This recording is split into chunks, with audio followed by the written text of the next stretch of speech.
لله الذي خلق الموت والحياة ليبلوكم أيكم أحسن عملا أشهد أن لا إله إلا الله وحده لا شريك له وأشهد أن سيدنا محمدا عبده ورسوله الذي لا ينطق عن الهوى اللهم صل على محمد وعلى آله وأصحابه أجمعين أما بعد فيا عباد الله أوصيكم وإياي بتقوى الله فقد فاز المتقون وقال الله تعالى في القرآن العظيم وهو أصدق القائلين أعوذ بالله من الشيطان الرجيم وهم على ما يفعلون بالمؤمنين شهود وما نقموا منهم إلا أن يؤمنوا بالله العزيز الحميد صدق الله العظيم. Kaum muslimin jamaah Jumat yang dirahmati Allah, ayat yang baru dibacakan oleh khatib adalah surat Al-Buruj ayat 7 dan 8, yang mana Allah mengatakan wa hum ala ma yaf'aluna bil mu'mini syuhud. Mereka itu musuh-musuh Islam, musuh-musuh agama, musuh-musuh Allah, musuh-musuh Nabi.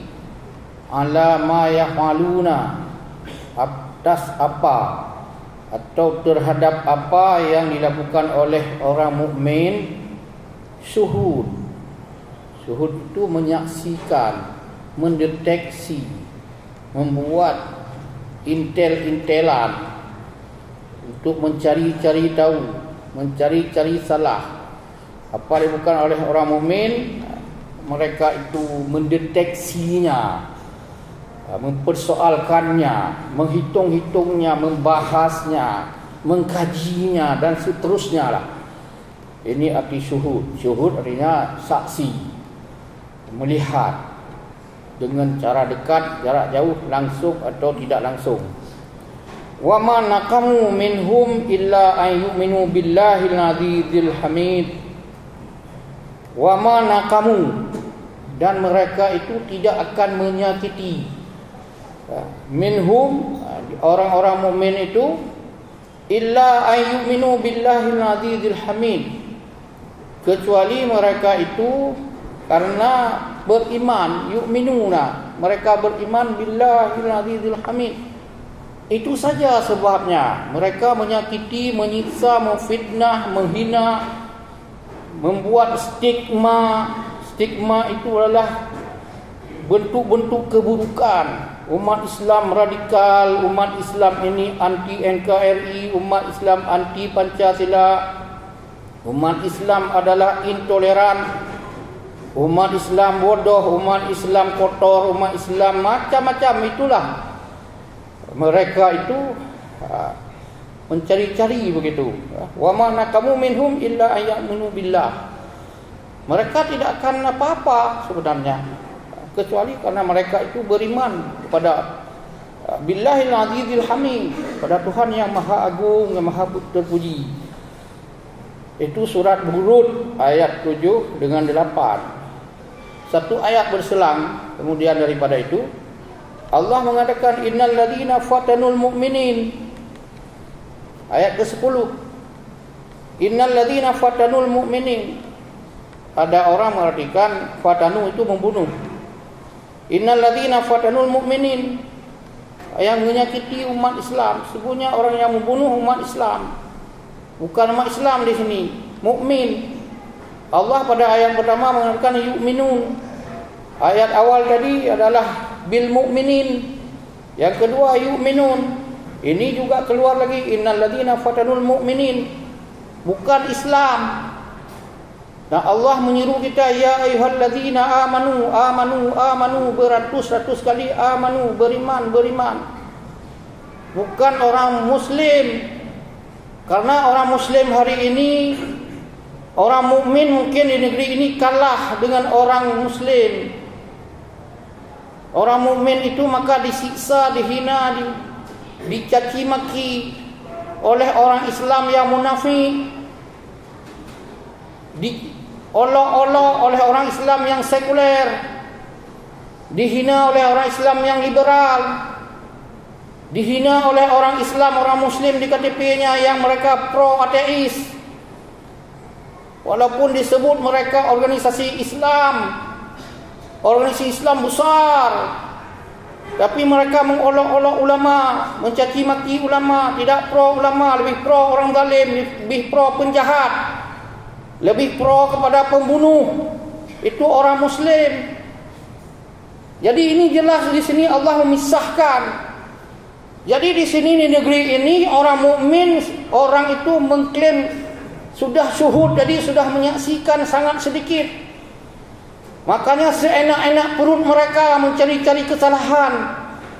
Sementara orang Muslim itu senang-senang mereka, menjadi teman mereka, ha-ha hi-hi. Orang Muslim itu semua okey dia. Termasuk kemarin itu yang ada di Simpang 5, itu orang Muslim. Orang Muslim lahir dari perut orang Muslim, tapi pikirannya PKI, sikapnya PKI, ateis. Mereka tidak ada angin, tidak ada hujan, ke Simpang 5 bawa spanduk, pakai baju merah, baju PKI. Orang tua-tua, nenek-nenek mengklaim diri mahasiswa. Ini aibon kabirun, mempermalukan Aceh.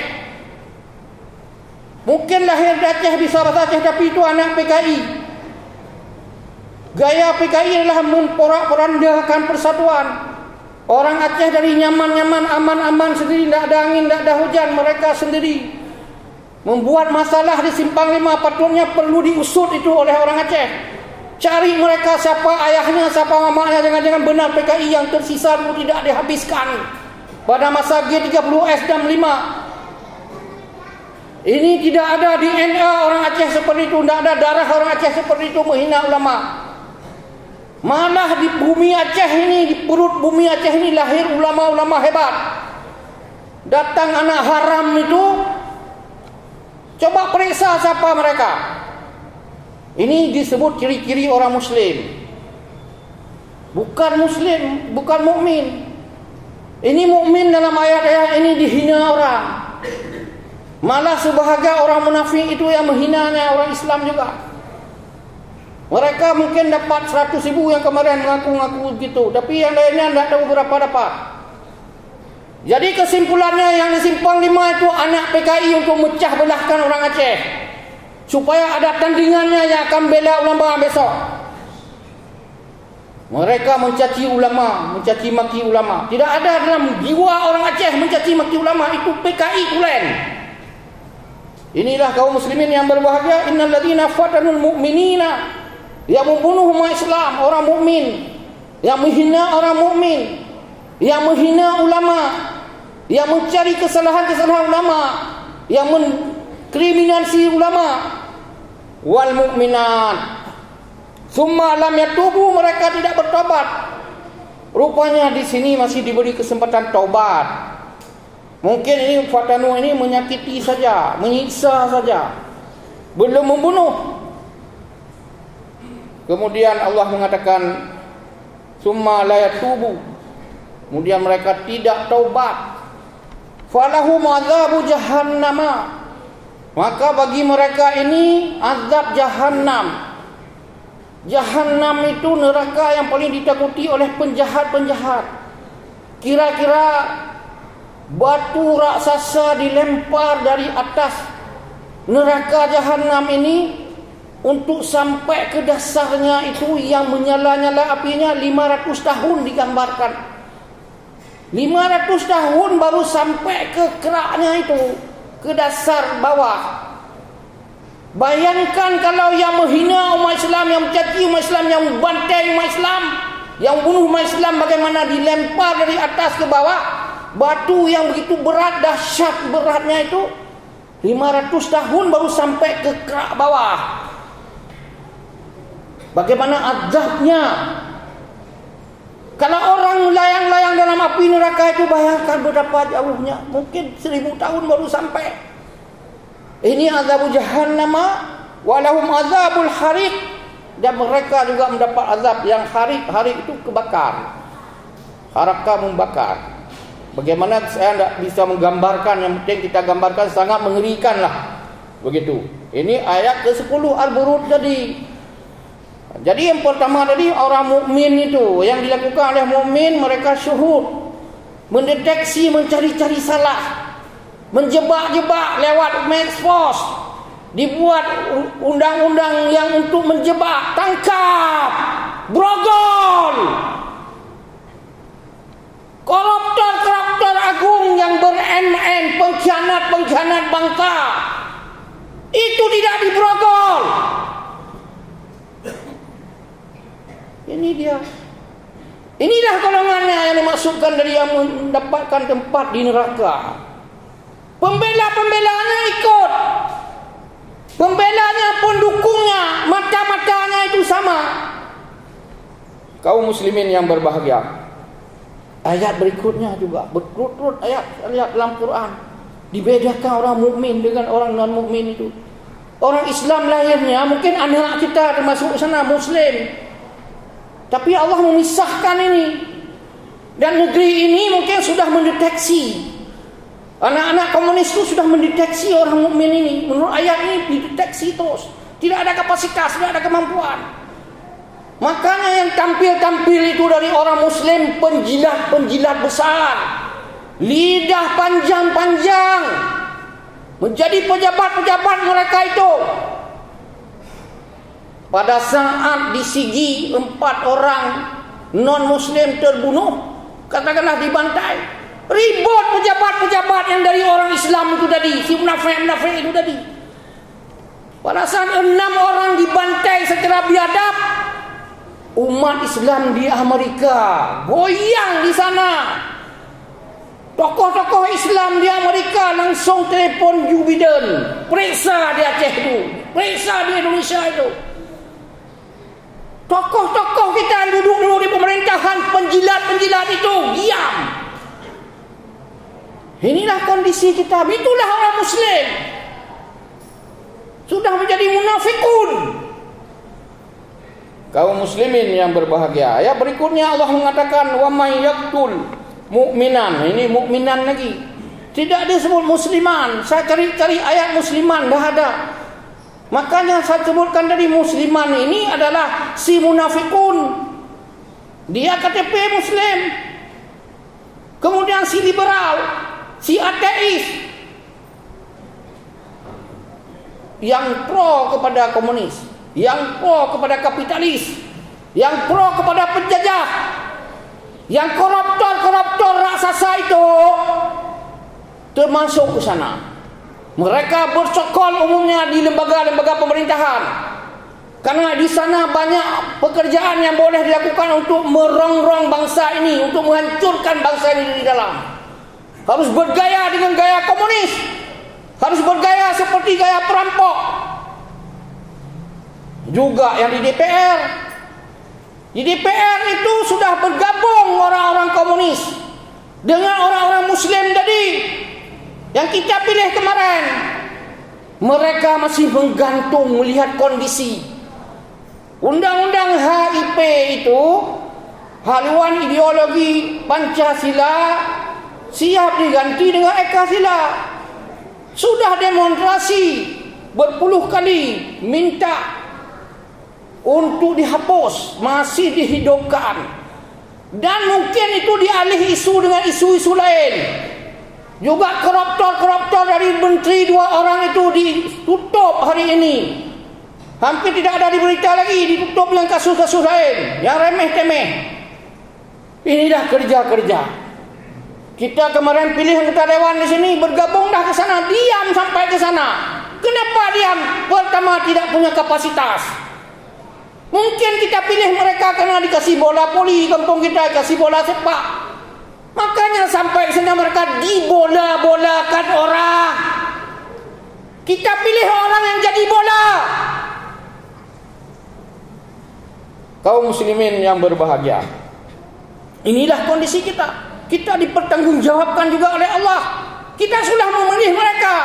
Mereka diam. Kalau jadi undang-undang HIP itu disahkan, itu mereka sudah sama dengan PKI. PKI itu sudah jelas, yang mengertikan itu tidak ada lain, PKI. Yang mengerti Pancasila itu PKI. sudah berbaur dengan yang lainnya di sana. Dan anak-anak yang lahir dari rahim Islam di sini yang kita pilih kemarin bergabung ke sana tidak mengomong apa-apa. Alasan partai, mereka menjadikan partai sebagai agama, pemimpin partai sebagai nabi. Inilah kondisi kita, maka umat Islam ini tidak jelas antara langit dengan bumi, tidak jelas. Di negeri sendiri seperti ini nasibnya. Kembali kepada ayat tadi, wa may yaqtul mu'minan, siapa yang bunuh seorang saja orang mukmin. Mukminan ini seorang orang mukmin, muta'ammidan, dengan penuh kesengajaan, dengan penuh kerekayasa, dengan penuh bidikan, dengan menguntit-untit, dengan buat hitung-hitung, dengan diproses, dipraktekkan, diperintah dari atas. Tidak mungkin perlakuan seperti itu tanpa perintah the big boss. Tidak mungkin dilakukan. Hormat saja diperintah, gerak kaki diperintah. Masa membantai orang ala PKI itu? Mungkin mereka itu PKI. Yang disembunyikan hingga hari ini tidak disebut siapa nama mereka, siapa ayah mereka, anak dia, alamatnya, mana ada itu, berlindung di mana mereka ini. PKI itu menyusup ke berbagai bidang, berbagai elemen. Ke DPR dia menyusup, itu pekerjaan PKI. Membantai orang dengan menembak suka-suka itu tidak ada proses hukum PKI. Wa may yaqtul mu'minan, siapa yang membunuh umat Islam mukmin itu muta'ammidan, sengaja, fajaza'u jahannam. Ini jahannam lagi, sama dengan yang tadi di atas. Balasannya jahannam, neraka jahannam yang sangat dahsyat, paling ditakuti oleh jin, paling ditakuti oleh semua makhluk. Malaikat juga menangis takut sekali sampai melapor kepada Nabi. Nabi waktu tahu itu ada neraka seperti itu, yang pertama di paling bawah adalah orang Islam yang munafik. Innal munafiqina fi darkil asfali minan nar. Ditanya kerak yang paling bawah, siapa tingkatan neraka itu? Yang pertama adalah orang Islam yang munafik, yang makan gaji dari rakyat, dari reuh rakyat, keringat rakyat, dari rakyat, darah rakyat, dari air mata rakyat, tapi membantai rakyatnya, mengkhianati rakyatnya yang sudah memilih mereka. Nabi 3 hari 3 malam sujud terus, menangis basah tempat dia sujud itu. Berhenti Nabi pada saat salat sebentar, dengar Bilal azan, bangun salat, tidur lagi tergelungkup. Sujud, dia untuk sujud, menangis terus, menggambarkan neraka fidarkil asfali untuk orang munafik. Innal munafiqina fidarkil asfali minan nar. Ini kalau mereka tahu, semua mereka balik kiblat. Tidak perlu uang bertriliun-triliun, tidak perlu jabatan yang hebat kalau untuk menjadi munafik. Kalau untuk membantai umat Islam, tidak perlu naik pangkat, tidak perlu bersenyum-senyum dengan keluarga. Kalau membantai umat Islam, pasti mereka ketakutan kalau tahu itu nomor 1 neraka paling dahsyat, jahannam. Ini adalah tempatnya bagi orang munafik. Tingkat kedua baru yang sembah api dan sembah patung, dan seterusnya. Kaum muslimin yang berbahagia, yang ketujuh, neraka ketujuh, orang-orang umat Islam yang tidak masuk ke sana, ke golongan munafik, dia di situ. Yang ketujuh, waktu tahu bagaimana nasib yang ketujuh, Nabi tambah menjerit lagi. Digambarkan oleh Jibril bagaimana dahsyatnya neraka yang ketujuh. Nabi merawung-rawung menyembah Allah luar biasa, sujud kepada Allah, sangat takut. Ditanya, umatku di mana yang sungguh-sungguh umatku, yang sungguh-sungguh umatmu, hai Muhammad, di ranking ketujuh dalam neraka itu. Kaum muslimin yang berbahagia, kembali lagi kepada yang bantai umat Islam 1 orang. Ini 1 orang, bukan 6 orang. Fajaza'u jahannam khalidan fiha. Khalid itu kekal, khalidan fiha wa ghadiballahu alaihi. Dan Allah marah kepadanya, kepada keluarganya, kepada ayahnya, kepada neneknya. Di mana mereka sekarang? Tunjukkan batang hidungnya, supaya tahu neneknya untuk bersembah kepada Tuhan, minta ampun kepada Tuhan. Neneknya, belum ayahnya, mamanya. Kaum muslimin yang berbahagia, wala anahu, dikutuk oleh Tuhan, dilaknat bahasa kita itu. Wa ghadiballahu alaihim.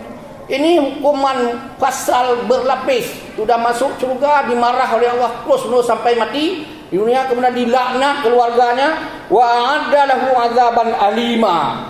Dan tambah lagi Allah menyiapkan yang khusus kepada pembunuh umat Islam satu orang. Ini khusus sekali, ini spesial sekali. Azaban azima, azab yang sangat pedih. Kaum muslimin yang berbahagia, sudah jelaslah hari ini Islam tidak boleh membunuh orang kafir yang zimmi. Haram Islam membunuh kafir, dan kita tidak bunuh. Kalau ada satu dua terbunuh, itu bukan perintah agama dan bukan orang Islam yang melakukannya. Kalaupun mereka menyebutkan diri sebagai Islam, itu periksa lagi mereka. Jadi orang Islam tidak boleh membunuh kafir, kecuali kafir harbi, kafir yang sudah membantai umat Islam. Satu orang saja juga sudah cukup syarat. Kafir yang menghina Islam, kafir yang menghina Nabi kita, kafir yang menghina ulama-ulama kita. Ini sebenarnya bahaya sekali. Allah mengatakan kepada Muhammad, ya ayuhan Nabi, wahai Nabi Muhammad, jahidil kufar, kau lawan si kafir nak itu yang menghina agamamu, yang mengkriminal nabimu, yang mengkriminal ulamamu, yang menghina pewarismu. Al ulama warasatul anbiya, ulama pewaris nabi, yang menghina ulama, yang memberogol ulama. Jahidil kufar, kau lawan. Ini ayat Quran. Biar apa buhun mata dia lon, biar apa menyerah dia lon. Ya ayuhan Nabi, jahidil kufar wal munafiqin, dan kaum munafik tadi, anak yang lahir dari rahim umat Islam disyahadatkan, disunatkan. Mereka memihak kepada PKI. Mereka turut mendukung undang-undang HIP. Mereka diam pada saat umat Islam dibantai.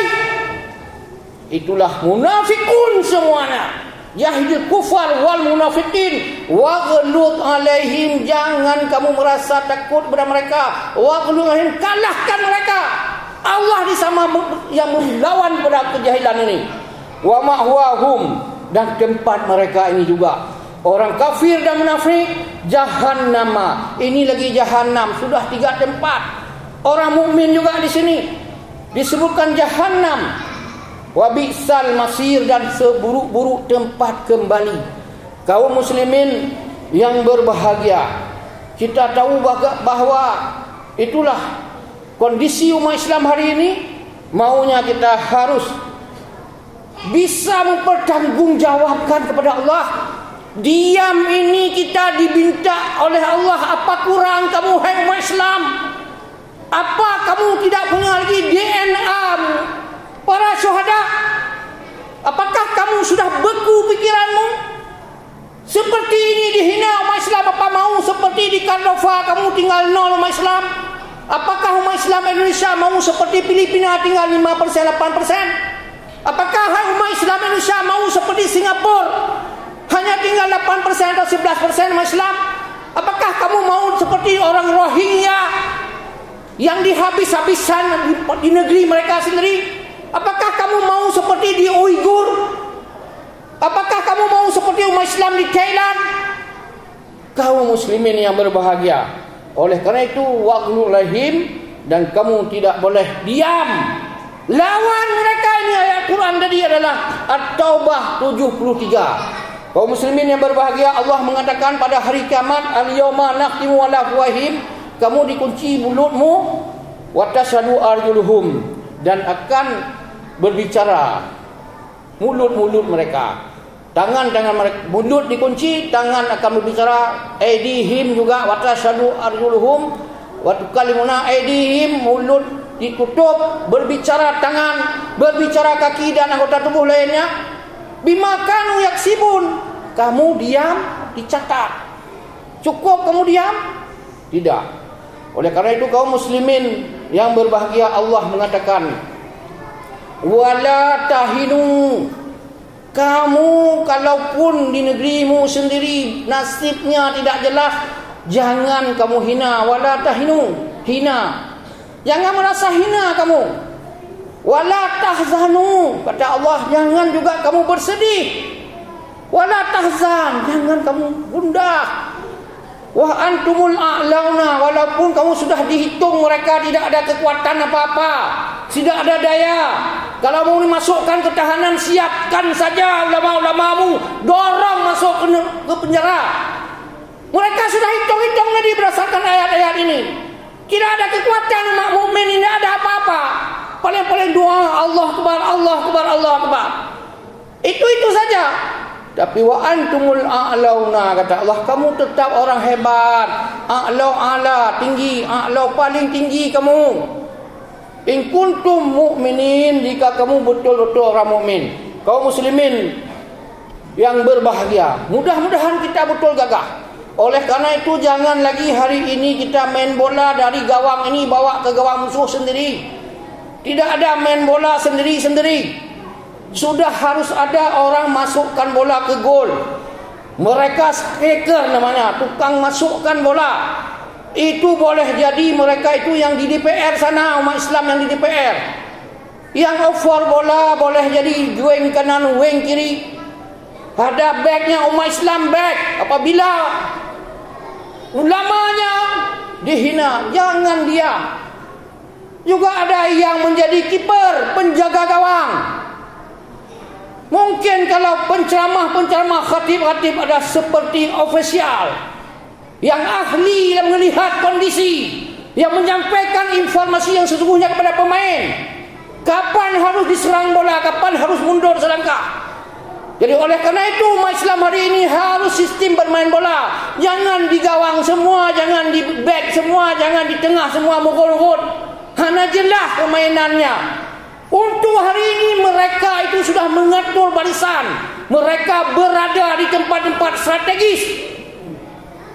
Yang tempat-tempat politis, tempat-tempat ekonomis, tempat-tempat yang menakutkan, yang menjadi tempat-tempat sebagai algojo, tempat-tempat mengganti siapa itu malaikat Israel. Mereka hari ini sudah mengambil alih tempat pencabut nyawa. Nah, Israel yang mencabut digantilah oleh mereka-mereka yang bercokol di sana. Mudah-mudahan khutbah ini ada manfaatnya kepada kita semua. Dan Allah meridai kita, meridai bangsa ini, menunjukkan hati-hati mereka supaya takut kepada Allah. Mereka itu diberi hidayah, diberi kesempatan taubah tadi oleh Allah kepada Allah. Dan selamat negeri ini dari zaman berzaman. Negeri NKRI ini adalah warisan dari umat Islam. Semoga juga Pancasila aman dari tangan-tangan gerogotan-gerogotan PKI itu yang bercokol di DPR. Mudah-mudahan Allah meridai kita, meridai bangsa kita ini dengan penuh ridha di bawah Pancasila dan Undang-Undang Dasar 45. Sekali lagi mohon maaf atas berbagai kekurangan. InsyaAllah ada manfaat bagi kita semua. Dan berjumpa pada lain kesempatan.